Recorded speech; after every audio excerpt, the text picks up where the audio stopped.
Hello friends, learning success point sociology YouTube channel में आपका बहुत बहुत स्वागत है। Good morning all of you. आप सभी को सुप्रभात।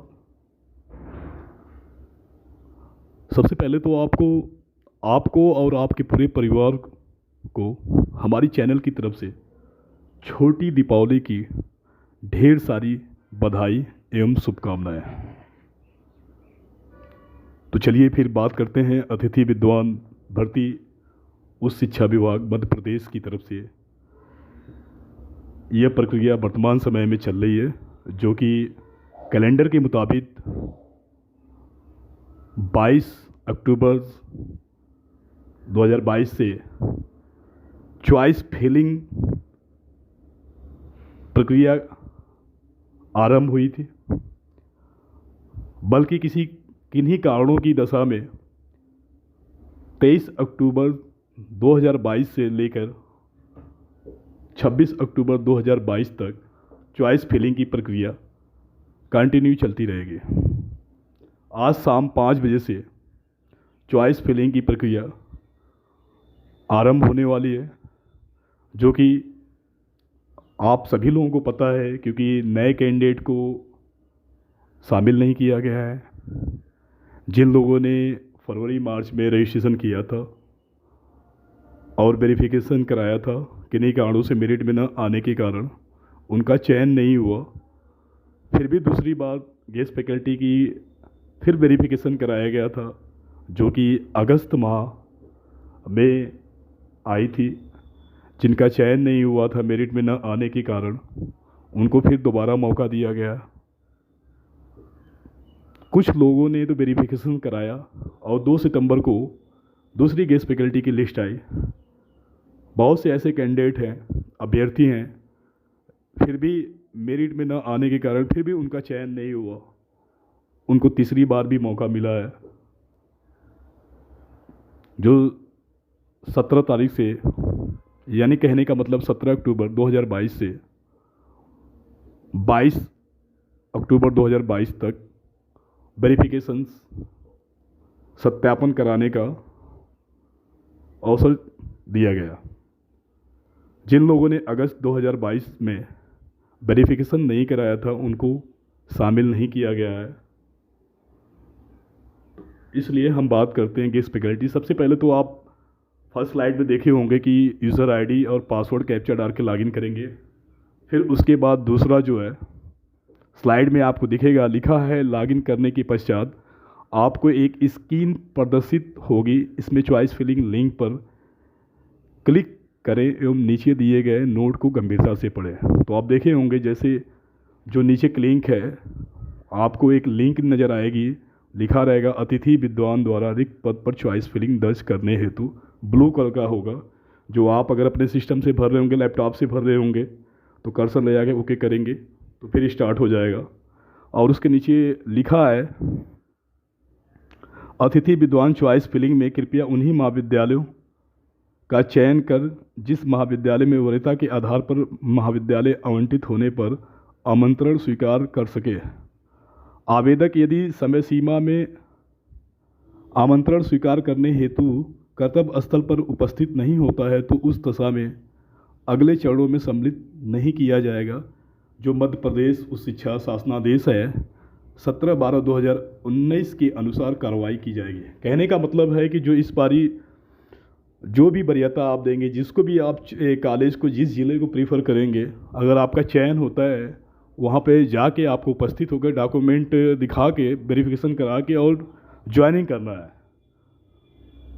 जिन लोगों ने जाकर अगर नहीं करते हैं, ज्वाइनिंग करते हैं किन्हीं कारणों से, तो उनको फिर दोबारा मौका नहीं दिया जाएगा, उन पे कार्रवाई की जाएगी। कार्रवाई का मतलब है कि उनको दोबारा मौका नहीं दिया जाएगा। तो ये चीज़ थी, बड़े ध्यान से आपको करना है। तो आप पोर्टल पे देखते रहिए कि इस तरह के क्या नाम है, कि पोर्टल पे आपको लिखा है department of higher education Madhya Pradesh guest faculty. अब तीसरी स्लाइड में आपको हम बताने जा रहे हैं कि तीसरी स्लाइड में आप देखेंगे लॉगिन करने के पश्चात निम्न स्क्रीन प्रदर्शित होगी, आप देखे होंगे, और उसके नीचे लिखा है अतिथि विद्वान आमंत्रण हेतु महाविद्यालय का चयन करने हेतु आवेदन। देखिए ब्लू रेड में येलो कलर से लिखा है choice filling of case faculty. उसमें अप्लीकेंट नंबर आएगा, जिसमें आपका नंबर होगा, फिर एप्लीकेशन आईडी नंबर होगा, फिर उसके बाद नेम होगा, father's name, husband name, subject होगा, फिर डेट ऑफ बर्थ होगा, कैटेगरी होगा, और date of reporting. Date of reporting का मतलब आपने नेट लगाया, एमफिल लगाया, पीएचडी लगाया, पीएचडी विद नेट लगाया, या पीएचडी आर नेट लगाया होगा, जो भी होगा उसमें वो लिख के आएगा। फिर नीचे लिखा है कॉलेज सिलेक्शन, महाविद्यालय का चयन करना सुनिश्चित करें। उसके नीचे लिखा सेलेक्ट कॉलेज चॉइस सीक्वेंस। आप जिस भी जिले के, वो तो लिस्ट में आ जाएगा, जिस भी जिले की शासकीय महाविद्यालय का आप जो नंबर देना चाहते हैं, चाहे पहला देना चाहते हैं तो पहला उसमें डालना पड़ेगा।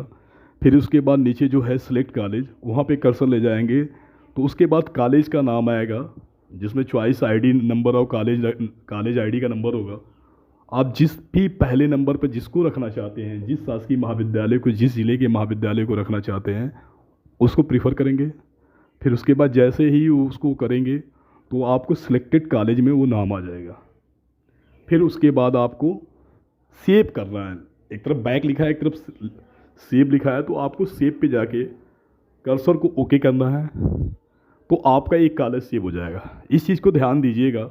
एप्लीकेशन आईडी मत डाल के लॉक करिए, क्योंकि अगर 2 बार एंटर कर देंगे लॉक हो जाएगी, फिर उसकी उस दशा में कुछ भी नहीं हो सकता आपके लिए। तो इसी तरह लगभग एक कैंडिडेट को 25 कॉलेज लॉक करना है। अब ये बात आती है कि एक विषय में 25 से ऊपर सीटें आती है, तब तो एक अभ्यर्थी 25 कॉलेज लॉक कर सकता है। किसी में एक आ जाए तो वो एक ही कर सकता है। अब देखना ये है कि इस साल कितनी सीटें आती है। अब उसके बाद चौथा देखिए, संबंधित अतिथि विद्वान महाविद्यालय की प्राथमिकता के क्रम हेतु सीक्वेंस नंबर का चयन करें। मैंने पहले ही बताया, आप देखे होंगे कि इस तरह के क्या नाम है स्लाइड में खुल के आ रही है, क्योंकि जिस भी कॉलेज को आप जो नंबर देना चाहते हैं, मतलब कहने का मतलब है कि आप जिस नंबर पे, यानी पहले नंबर पे जिस महाविद्यालय को आप रखना चाहते हैं, दूसरे नंबर, तीसरे नंबर, इस तरह करके 25 कॉलेज को आपको लॉक करना है। तो वो मैं लास्ट में बताऊँ किस तरह आपको सेव करना है, क्योंकि सभी लोगों को, देखिए कहने का मतलब है सभी लोगों को पता है, लेकिन जो जितने पुराने होते हैं उनको लगता है कि मुझे आसानी से आता है, वो सबसे ज़्यादा गलतियाँ करते हैं। क्योंकि ये चीज़ तो क्लियर है कि जल्दबाजी में बहुत ज़्यादा गलतियाँ होती है, तो इस चीज़ का आप ध्यान दीजिएगा। उसके बाद आप देखिए, आपको तो इस चीज़ को ध्यान में दीजिएगा कि जिस कॉलेज को आप जो भी प्रीफर देंगे, जो भी नंबर देंगे, उसको ध्यान दीजिएगा, क्योंकि उसी के आधार पे आपको ज्वाइनिंग मिलेगी। और उसके बाद जब लास्ट में आपको बताएंगे कि किस तरह कॉलेज को लॉक करना है, तो इस चीज़ को आएगी। अब मैंने ये चीज़ तो क्लियर कर दिया। अब उसके बाद देखिए छठवां पे स्लाइड में आप देखिए, संबंधित अतिथि विद्वान को महाविद्यालय की सूची प्रदर्शित होगी, ठीक है।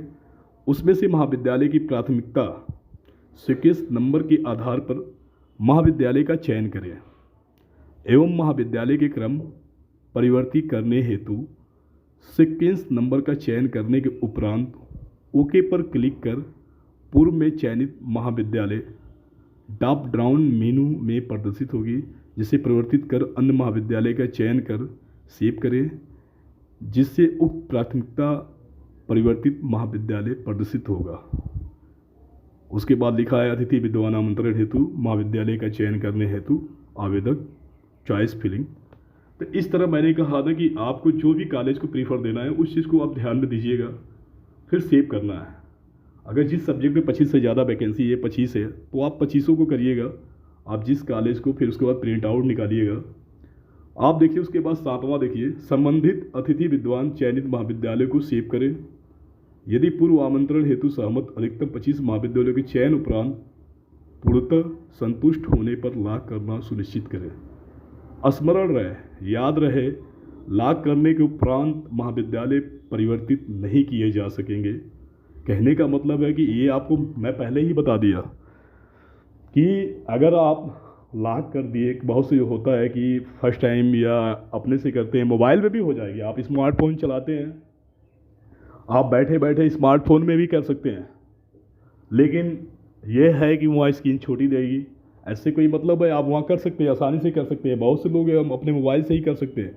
लेकिन कभी कभी अपने आप को विश्वास न हो कि साइबर कैफ़े वालों को विश्वास होती है, तो साइबर कैफ़े वाले पर थोड़ा ध्यान दीजिएगा, क्योंकि उनकी हाथ बहुत तेज़ी से चलता है कर्सर पे। तो ये पता चले कि कहीं सेव करते गए दो कॉलेज, फिर उसके लिए दिक्कत होगी। इस तरह आपको सभी सेव करके लॉक करना है, फिर 2 बार यूजर आईडी डाल के लॉक कर देना।